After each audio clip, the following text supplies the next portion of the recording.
Ya pemirsa, Badan Reserse dan Kriminal Polri menyatakan ada kemungkinan kasus Budi Gunawan diambil alih Bareskrim dari tangan KPK. Menurut Kabareskrim Komjen Polisi Budi Waseso, pihaknya telah berkoordinasi dengan Wakapolri,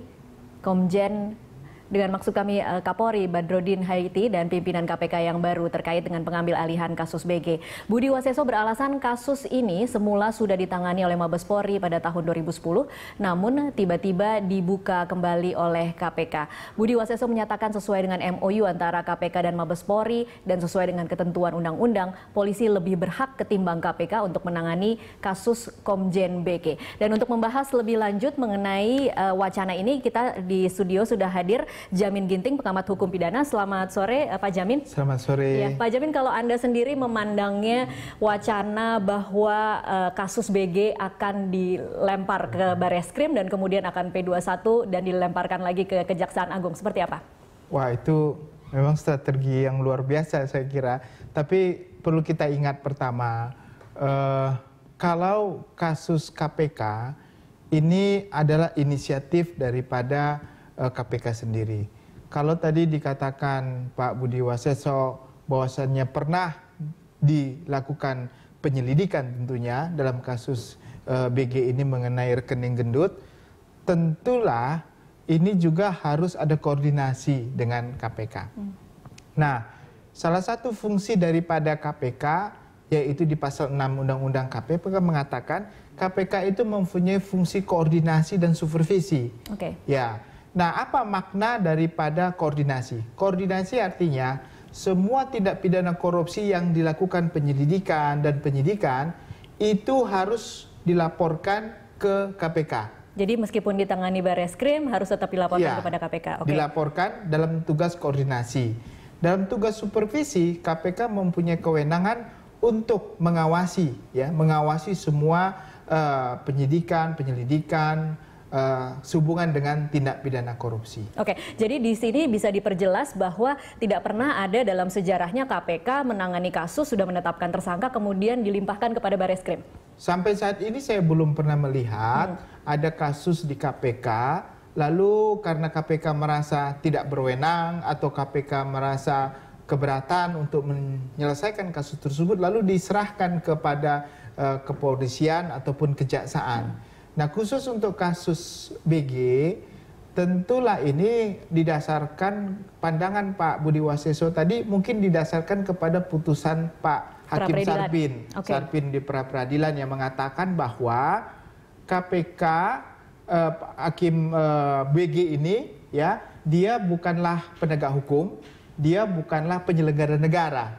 Jadi dia bukan subjek yang bisa diperiksa, dilakukan penyelidikan dan penyidikan oleh KPK. Sehingga kalau pertanyaannya bukan kewenangan KPK, karena dalam pasal 11 Undang-Undang KPK mengatakan yang dapat menjadi penyelidik dan menyelidiki kasusnya terhadap tindak pidana korupsi terhadap 1 penegak hukum, 2 penyelenggara negara, 3 baru disebutkan tindak pidana yang nilainya di atas 1 miliar atau yang memiliki perhatian publik yang cukup luas, ada public interest. Nah, ketiga hal tersebut menurut Hakim Sarpin itu tidak ada dalam diri BG ini, sehingga tidak memiliki kewenanganlah KPK untuk melakukan penyelidikan dan penyidikan. Sehingga kalau tidak mempunyai kewenangan, sekarang pertanyaannya adalah siapa yang memiliki kewenangan? Berarti menurut Kabareskrim, kamilah yang pantas untuk memiliki kewenangan tersebut. Nah, ini justru yang saya prihatin. Kenapa prihatin? Karena masyarakat nanti akan menilai, kalaulah seorang Komjen BG diperiksa di Bareskrim Mabes Polri, padahal yang meriksa juga adalah orang polisi Mabes Polri juga. Yang mungkin pangkatnya lebih rendah daripada... Ya, tentu ini ada konflik of interest. Konflik of interest. Satu, kita ketahui Pak BG sudah bintang 3. Nah, pertanyaannya biasanya dalam proses penyidikan, kepolisian, strata penyidik itu harus lebih tinggi daripada orang yang disidik yang diperiksa. Jadi ini juga menjadi suatu keganjalan lagi nanti akhirnya tentu akan membuat kericuhan lagi di masyarakat, sehingga justru saya menyayangkan nanti interest atau kepercayaan publik terhadap kepolisian jadi turun begitu. Oke. Sebelum kita bahas lebih lanjut soal siapa kira-kira yang bisa memeriksa Budi Gunawan setelah ini, saya ingin bicara soal apa pilihan KPK ketika kemarin Jumat sudah mengajukan PK kepada mengajukan kasasi kepada Pengadilan Negeri Jakarta Selatan dan dari Humas PN Jakarta Selatan sudah mengisyaratkan bahwa akan ditolak. Kira-kira apa opsi KPK setelah ini? Makanya saya juga agak shock juga ya. Kenapa kok KPK melakukan upaya hukum kasasi? Padahal itu kita ketahui dalam Kitab Undang-Undang Hukum Acara Pidana tidak disediakan fasilitas tersebut. Jadi putusan pra-peradilan tidak dapat dimohonkan upaya hukum apapun. Disebutkan di situ. Kecuali memang ada surat edaran Mahkamah Agung kalau nggak saya salah nomor 4 tahun 2014 itu di rapat pleno Kamar Pidana disebutkan bahwasanya putusan pra-peradilan hanya boleh dimintakan PK dalam hal terjadi penyeludupan hukum. Itu bentuknya SEMA. Jadi KPK mengajukan kasasi ke PN Selatan itu sangat mudah dong untuk ditolak. Padahal nih apa yang dilakukan KPK ini sudah berdasarkan masukan-masukan dari para ahli hukum loh. Ya saya kira nggak tahu apa dasar pemikirannya, tapi bukti nyata hari ini Pengadilan Negeri Jakarta Selatan sudah menolak kasasi dan memang nggak ada itu. Jadi sudah tepat lah artinya Pengadilan Negeri Jakarta Selatan. Maka yang harus dilakukan adalah permohonan PK dengan PK-nya langsung ke MA Mahkamah Agung dengan catatan bahwasannya ada penyeludupan hukum yang dilakukan oleh hakim pra-peradilan Sarpin dalam memutuskan pra-peradilan tersebut. Itu yang harus dibuktikan. Nanti kita akan bahas lebih lanjut di segmen selanjutnya Pak Jamin. Dan pemirsa tetaplah bersama kami masih akan kembali saat lagi. Pemirsa, pelaksana tugas pimpinan KPK Taufikur Rahman Ruki mengatakan akan meminta tambahan penyidik ke Kejaksaan hingga 150 penyidik. Hal ini dilakukan agar KPK bisa lari cepat menyelesaikan sejumlah kasus korupsi. Tidak hanya meminta tambahan penyidik, beberapa kasus korupsi yang ditangani KPK juga akan diserahkan sebagian kepada Kejaksaan. 95 orang jaksa penuntut umum sekarang bertugas di KPK. Dan mayoritas mereka berada di penindakan. Artinya apa? Bahwa kekuatan kami, kekuatan KPK dalam bidang represif ternyata disupport habis oleh Kejaksaan Agung. Dan saya masih mau minta lagi. Kurang. Kalau perlu naikkan sampai 150, Pak. Kenapa? Karena kami ingin lari lebih cepat. Kebetulan Pak Jaksa Agung hari ini baru saja menyelesaikan pendidikan 90 orang lebih. Sementara Jaksa Agung HM Prasetyo mengatakan tidak ada penegak hukum yang boleh merasa lebih tinggi dan lebih hebat. KPK seyogyanya merevitalisasi penegak hukum lainnya yang selama ini kurang mendapatkan kepercayaan di mata masyarakat. 3 unsur aparat penegak hukum yang sama-sama juga menangani perkara korupsi. Dengan demikian meluasnya tindak pidana korupsi di negara kita ini, tentunya kita harus memahami bahwa sinergitas antara ketiga aparat penegak hukum itu sangat-sangat diperlukan. Karena tentunya hanya oleh satu unsur penegak hukum saja rasanya mungkin hasilnya kurang optimal.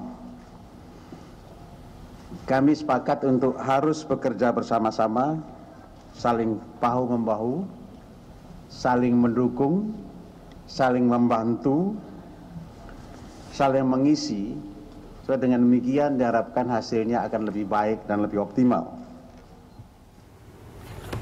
Ya pemirsa, dan Pak Jamin, kalau tadi kita menyaksikan dua pernyataan tadi kayak sepertinya kuat sekali indikasi bahwa memang benar akan dilimpahkan kasus BG kepada Kejaksaan. Tetapi kalau tadi Anda mengatakan janganlah dilemparkan kepada Bareskrim karena itu institusi yang sama, apakah masyarakat bisa lebih percaya kalau dilempar kepada Kejaksaan? Pertama, saya kira ini lebih objektif ya, artinya orang yang akan dilakukan penyelidikan dan penyidikan ini adalah yang berbeda institusi. Dia Polri tapi disidik oleh penyidik kejaksaan dan juga memiliki kewenangan untuk itu. Kedua, saya rasa kalau kejaksaan yang melakukan penyidikan, lalu dia juga yang melakukan penuntutan, itu lebih komprehensif ya lebih bagus lah saya, karena sekarang di kejaksaan itu kan ada Satuan Tugas Anti Korupsi yang baru dibentuk sendiri oleh Pak HM Prasetyo ya, sudah dibentuk. Jadi tugas ini lebih intensif lah untuk bisa melakukan itu. Meskipun nanti yang dihadapi adalah Jenderal Bintang 3 yang tadinya dicalonkan sebagai Kapolri. Ya, karena memang dalam Undang-Undang Kejaksaan dia dalam proses penyidikan dia tidak ada terkait dengan konteks jabatan dan pangkat ya. Jadi saya rasa nggak ada institusi, dia sudah ada masalah dengan konflik of interest antara kepolisian dan kejaksaan. Itu lebih wise saya pikir, dan itu juga tadi kita lihat bagaimana Pak HM Prasetyo mengatakan kita harus berkoordinasi gitu. Jadi kalau berkoordinasi itu kalau ada kepercayaan publik sudah mulai hilang, ya nggak masalah, artinya mereka mengkoordinasi untuk supaya bagaimana kepercayaan publik ini kembali, tapi proses hukumnya juga dijalankan. Jadi lebih baik dilakukan di kejaksaan dibandingkan di Mabes Polri. Jadi kalau Pak Jamin sendiri pribadi percaya ya kira-kira Kejaksaan Agung ketika dilimpahkan kasus BG dia masih bisa meneruskan kasus ini dan tidak dipetieskan begitu? Saya kira tergantung kepada alat bukti ya, kita nggak bisa bicara bahwasanya ini harus dipetieskan atau harus ditindaklanjuti. Kita harus bicara apakah ada alat bukti yang cukup ya untuk menyatakan bahwasanya BG ini bisa sebagai tersangka. Kalau memang sudah ada alat bukti yang cukup lalu ditingkatkan statusnya sebagai tersangka, tentu ini juga harus kita hormati ya. Kita tidak boleh mengatakan ada proses yang macam-macam. Tapi kalau memang juga tidak ada alat bukti yang cukup untuk menetapkan Pak BG menjadi tersangka, saya kira sudah wajar kalau dikeluarkan SP3 untuk Pak BG ini. Jadi semua tergantung alat bukti lah ya, yang nanti makanya alat bukti itu harus juga benar-benar memberi kekuatan hukum yang bisa menetapkan orang sebagai tersangka. Baik. Sekarang kalau kita bicara kemungkinan masih tetap ditangani oleh KPK, artinya KPK mungkin harus mengajukan PK kepada MA. Nah, proses seperti apa yang harus dilakukan KPK, bukti-bukti apa yang harus dihadirkan KPK di MA agar PK-nya itu dikabulkan? Kalau kita melihat satu-satunya upaya hukum PK yang bisa dilakukan adalah penyeludupan hukum. Apa maknanya kalimat penyeludupan hukum itu? Artinya ada sesuatu hukum yang diseludupkan, yang sengaja tidak diekspos, yang sengaja tidak dipakai, atau yang sengaja ditafsirkan berbeda, tidak sesuai dengan makna yang sebenarnya. Jadi tafsirnya sendiri bisa dipermasalahkan nanti pada sidang PK itu nanti? Bisa. Makanya saya katakan kalau pasal 77 itu menyatakan limitatif kompetensi absolut daripada suatu pra-peradilan, contohnya dia hanya boleh melakukan pemeriksaan terhadap sah atau tidaknya penahanan, sah atau tidaknya penangkapan, sah atau tidaknya penyitaan. Nah, kalau di luar itu kan sudah limitatif. Di luar itu dia menafsirkan sendiri. Berarti ada penafsiran extended, perluasan makna dari kewenangan. Nah, perluasan makna kewenangan ini bisa aja hakim menilai ini sebagai suatu penyeludupan hukum. Nah, sehingga nanti mungkin bisa saja dikabulkan oleh hakim PK. Baik. Begitu. Singkat saja sebelum kita break, apa konsekuensinya kalau PK itu dikabulkan dan apa konsekuensinya bila PK itu tidak dikabulkan? Kalau PK-nya dikabulkan, tentunya ya kedudukan tersangka tetap melekat pada BG, sehingga dan kewenangannya juga ada pada KPK, sehingga KPK lah yang tidak perlu dialihkan kepada Bareskrim atau Kejaksaan ya? Ya seharusnya tidak ya, kecuali kalau ada koordinasi yang beda, seharusnya tidak, dan ditindaklanjuti dengan proses persidangan di pengadilan tentunya. Tetapi kalau ditolak, tentu kembali lagi bahwasanya benar bahwasanya Pak BG ini tidak merupakan kompetensi kewenangan daripada KPK untuk melakukan penyidikan atau menetapkan tersangka, sehingga perlu institusi lain. Makanya saya katakan institusi lain itu bisa Mabes Polri, kepolisian atau kejaksaan. Tetapi saya lebih cenderung kejaksaan. Baik, ditahan dulu di situ Pak Jamin, kita harus break dulu. Pemirsa tetaplah bersama kami. Prime Time Talk akan kembali usai jeda komersial berikut.